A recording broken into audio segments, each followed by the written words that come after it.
That mic turned off. Gary, you got it. You got it. Working now. Okay, good morning, Rotarians. I'm here to introduce our speaker today, Mike Roa. He's a retired science teacher. He's taught in various capacities in the local area, and he's here to talk to us about the science challenge. He might try to elicit help for this challenge that's coming up soon. Hey, Mike.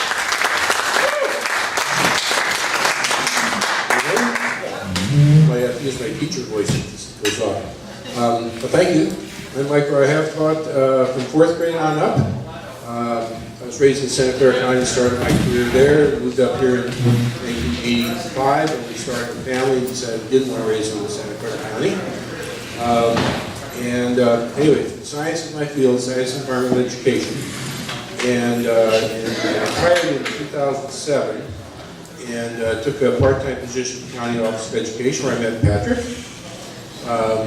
And when he was working there. And one of my responsibilities was organizing an event called the Science Olympiad, which, like the Olympics, is a competition, but the teams are elementary school teams, and all the events are kind of science-based, and that's defined very loosely. So I did that for a number of years while I was there, and in 2013 they eliminated that position, and so I was out of a job. And they weren't going to do the Science Olympiad in 2014. But some of the teachers that had been doing the Olympiad asked me if I would organize one outside of the county office, which I did.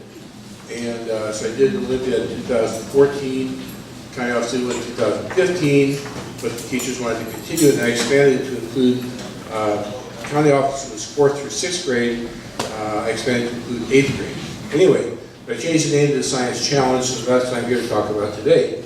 Do we have a clicker that advances it automatically? Or not automatically? Trying to get you yo-yo. A clicker. Showing your age there.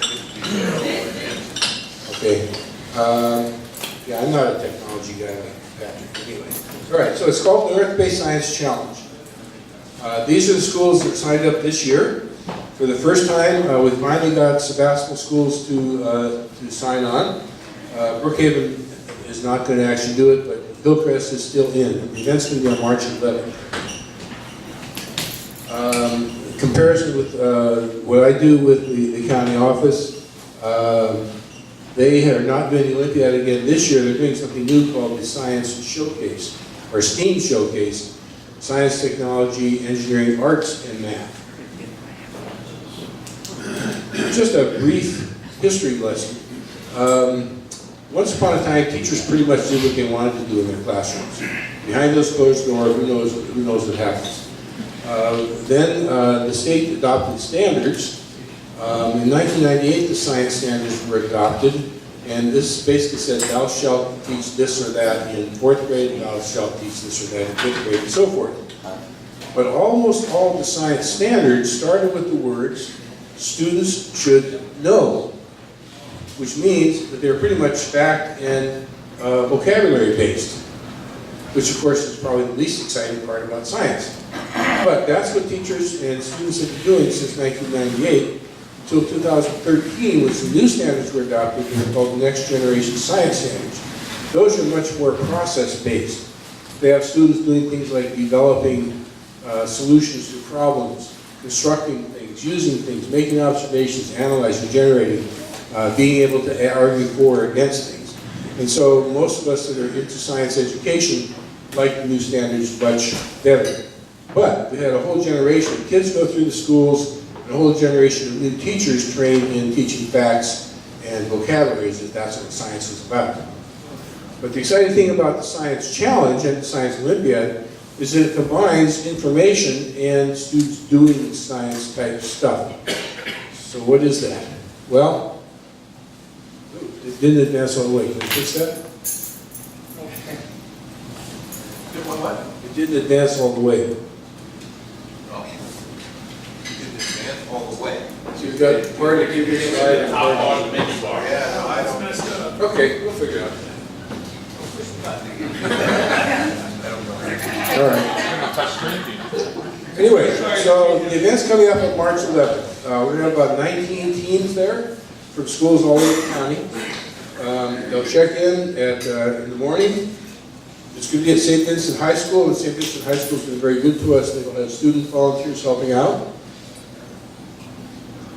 Teams, schools that formed their teams, some of them have been practicing since before Christmas. Most of them start practicing a little after Christmas break. Thank you. Now, a lot of these pictures are from when I was doing Science Olympiad rather than Science Challenge. But it's basically the same thing, except that it's expanded to 8th grade. So what are the events? One event is called Catapult. Students get basic materials like a couple of plastic cups and rubber bands and sticks. And they make a catapult. The objective is to toss a wad of clay as far as they can. So here's the engineering one. Not memorizing a bunch of facts or vocabulary. It's building something using some principles of physics. The other one is we call categories. How many are familiar with the game Categories? Anybody? Okay, well, they've got a piece of paper there, and across the top of the paper there are various science categories, like maybe minerals, trees, famous scientists, metric measurement, and then on the left side there are letters. They have to fill in the blanks on the grid with the category that starts with that letter. So really quickly, what's a bird that starts with L? That is amazing. Loon comes to my mind because they are way cool birds. You are the first group that's ever come up with loon.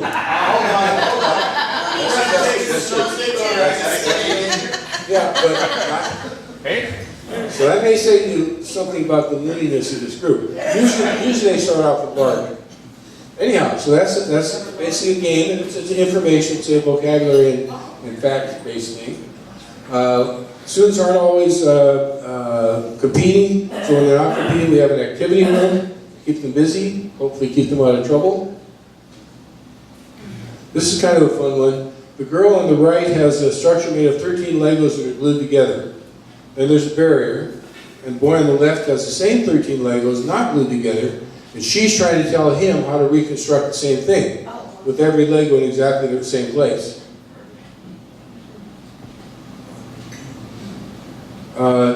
Taking flight is basically tossing a paper airplane for distance. Interestingly, with the SCO Science Olympiad, usually we had some kids in like 4th and 5th grade who could toss a paper airplane the length of the gym. When we expanded to include the 7th and 8th grade, we haven't had 7th and 8th graders who have been able to do that. Investigations involves kids being presented with a problem or two and some simple materials, and they're supposed to design and carry out some sort of investigation. It might be a real experiment, it might be making some observations and recording those observations and interpreting them, and like that. It's all part of science. Jeopardy is kind of like Game Jeopardy. Final Jeopardy, though, because the kids will write their answer down and then present it. But again, all the categories are science categories. Critters or Us is like 20 questions. The judges will be thinking of an animal, and the kids will try to guess the animal within 20 questions. Now, it isn't the whole animal world. They're given a list of animals in a handbook that I wrote, so they should have studied up on those. The younger kids do mammals, and the older kids do arthropods, which is things like insects and spiders and crabs and such like that. We provide lunch, which is pizza, and usually the kids also bring some of their own snacks. Nature Relay, at the end of the lawn there are a couple of tables, and on each table there are displayed a bunch of specimens. Could be leaves, or a plastic shark, or a skull, or a bone, or a nest. And then the kid runs up, and he's shown a term, and then they have to select the item from the table that represents that term. So let's say the term is photosynthesis. So they're supposed to select like a leaf or a plant of some sort, but then they have to explain why they chose that term. Anyway, so I think that's a fun one. Picture this is like the game Pictionary, except all the terms are science. So there's a team of kids, one kid is shown a word, they go to the board and draw it, and their teammates try to guess what it is that they're drawing. Whirlybirds, kids are challenged to design a helicopter that will take the longest time to reach the ground from the platform. And interestingly, if you go online and do a search for paper helicopters, they all come up with this one particular design. So I expected them all to be like that, but they showed up last year, and one of the teams had an extremely different and very simple design that actually was really excellent. So that was kind of fun to see that. Tower of Strength, they're given some basic materials like 5 paper cups and 10 straws and some pieces of paper. And the idea is to build the tallest tower that they can that will support a tennis ball. Who am I? There are 20 specimens on the table. For each one, they're supposed to tell what it is and then answer a question about it. These might be, as you saw in the previous picture, plants or tracks or bones or nests or rocks or various kinds of things.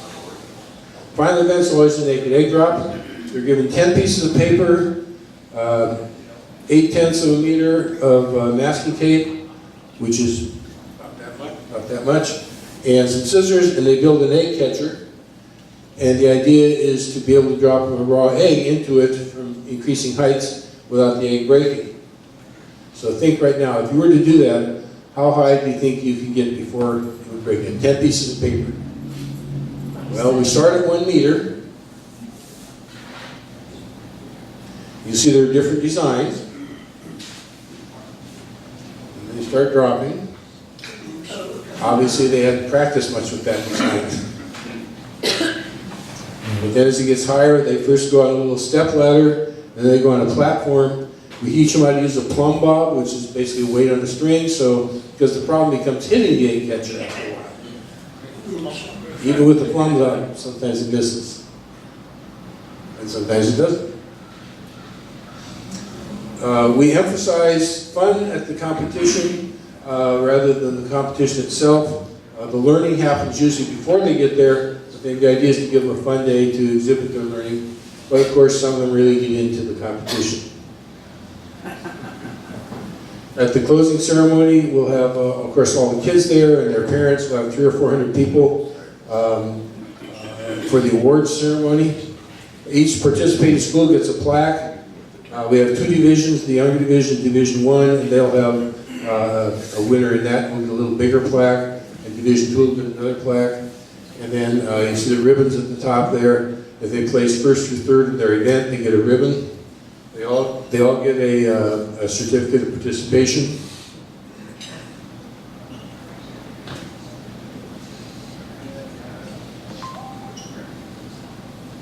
It's all taken care of by the community. The events are judged by people that volunteer from the community. I talked with the Rotary Club in Sonoma State a week or so ago. I think a couple of them will be participating.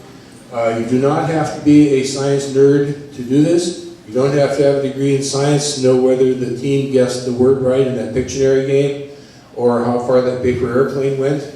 Some of them do require a little science background, and so we ask for some people that do have more of a science background. But anyway, we're looking for volunteers. We can always use more. These were student teachers at Sonoma State. The teams are coached usually by teachers from the schools, although sometimes there are parents who do that coaching job. It does cost some money for the materials and the pizzas and so forth. It's all supported by donations from the community. So I'll take questions. Are there any questions? Yes, sir. Yes, what was the original reasoning for STEM? And then you added the A. How's that work into it? I didn't add it. So STEM is science, technology, engineering, and math. So that's the general term for sciencey stuff. And then, of course, there can be a lot of art or art skills involved with all that stuff. So some people stick the A in there for STEAM. I prefer to kind of keep it to the more traditional sciencey stuff myself. Did that answer your question? Yes. Okay. Yes. What was the grand prize winner? Who was it? What was the project? Oh, there is not a grand prize winner because all the schools compete in these events. It's like the Olympics. There's not a winner of the Olympics. There's winners in the various events in the Olympics.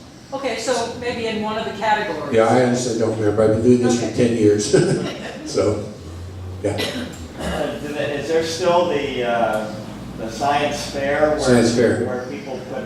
Okay, yeah. How many did a science fair in school? Science fair project, yeah. And sometimes they talk to like an engineering group, and of course every one of them did it. And that's the one thing they can remember from school is a science fair project. When I was at the county office, that was another of my responsibilities, is organizing the county science fair. They've continued to do that in Sonoma County, except this year, they're not doing a science fair. It's part of this STEAM showcase that's going to happen this coming Friday, actually, in Sonoma State. So, but I don't know exactly what that's about. I suspect that there will be some science fair type projects exhibited at the STEAM showcase. Yes? How can other schools get involved? It's open, for my event, it's open to any school in the North Bay. My intention was to include Marin County and anybody else, Lake County, whatever. But to date, only Sonoma County schools have participated. In August, I email every principal for grades 4 to 8 in the county, inviting them to participate, and they can do it. At this point, it's too late. But for next year, all they need to do is to let me know, and I've got the handbook that gives all the rules and so forth. Costs $50 for registration fee. As much as anything, that's just to get a commitment from the school. But if you have kids or grandkids or something in the school they're in 4th to 8th grade, you can contact me. And my email is mroa@sonic.net. And on your tables, there just happen to be some volunteer forms, if any of you are interested in helping out. And my contact information is on that also. Any other questions? Yes? How's participation over time been for science projects such as this? The Science Olympiad and this? Or Okay. other things, in terms of whether or not there's a decrease in the number of kids wanting to Yeah, participate? I don't have any data on that. As far as the stuff I've been doing, when I was at the county office, the first year I was there, we had, I think, 8 schools participate, or 8 teams. And the last year I was there, we had 23. This year, we've got, I think, 19 teams, but that's in addition to whatever they're doing at this STEAM showcase. Anything else? Well, thank you All right, thank you very much.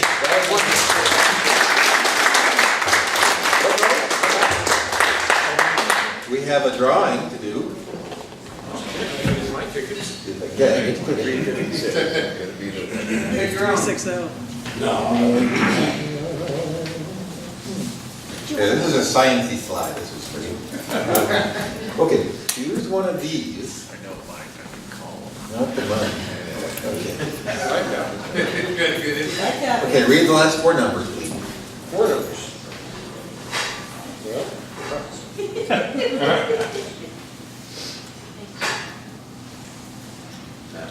Oh, it's an 8, you say. 8367.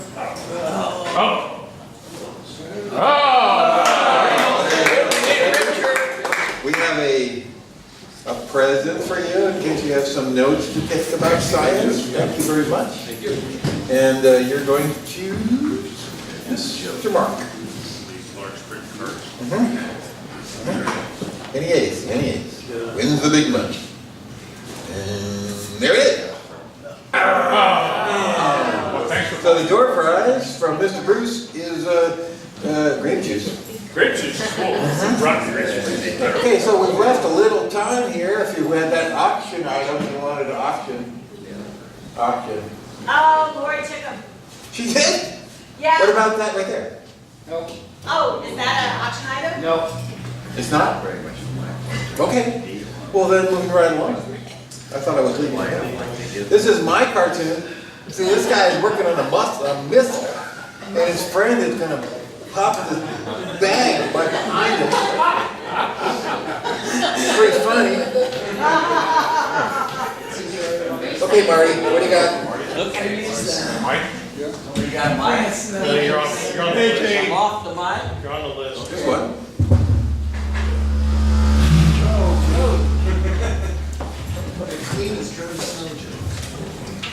Man walks into a bar in Martinez, midnight.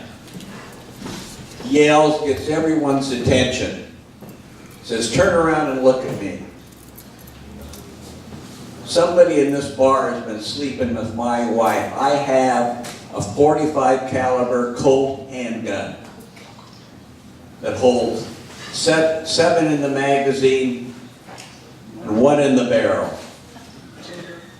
This gun was used by the United States Army for 50 years as the most powerful handgun. From way in the back where it's dark, a voice comes out and says, "You better go buy more ammunition."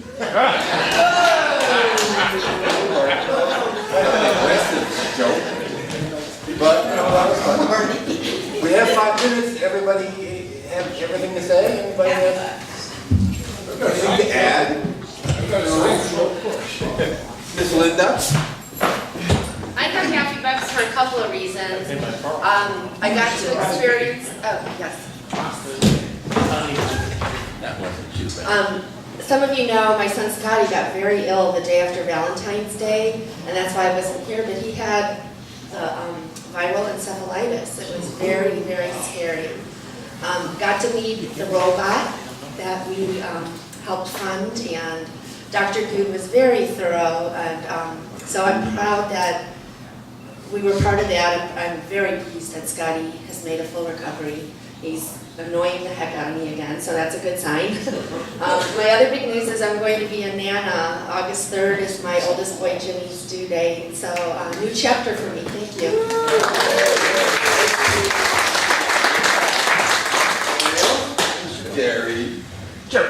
Jerry the Lion. All right after the meeting today, I'm heading down to San Jose to set up the room for PETS, President-elect Training Seminar. Our none other than Bill Sauber, President-elect, will be there starting Friday Bring helium. at 12:30 until Sunday at about 12:30. And Joe will be there in spirit. He's the announcer, does all the announcing. And I'll be there photographing candid photos and doing other AV work with the Sebastopol Moon Club group. And should be a great time, and I might have some photos of Bill to show next week. What you got, Kate? I don't think they'll ever talk. Today's a big day for me. March 1st, I'm opening my own co-work space. I'm excited. So I'm not just work myself, and it's still in the O'Reilly building. It's not in the space we were in. It's just around the corner, but it's called Workspace Collaborative, so you'll be hearing a lot more about that. Great. Last year I went to PETS, and Joe was there announcing, and then he said, well, I gotta leave, I gotta go, so he left. And then as the PETS progressed, I kept hearing Joe's voice. It was like he was there floating there among us. $10. But he wasn't there. Obviously pre-recorded messages, but it was still kind of spooky. Elaine? And I'm going to go to PETS also, and I will come back and report next week how these people function and how they hit in the hospitality rooms after the day. Stay tuned. That's what Jerry's job is, to make those photographs. Yeah, those hospitality rooms, you gotta watch out for them. Anybody else? Mr. Bill? Mr. Bill? Do I get to become Carmine at the hospitality room?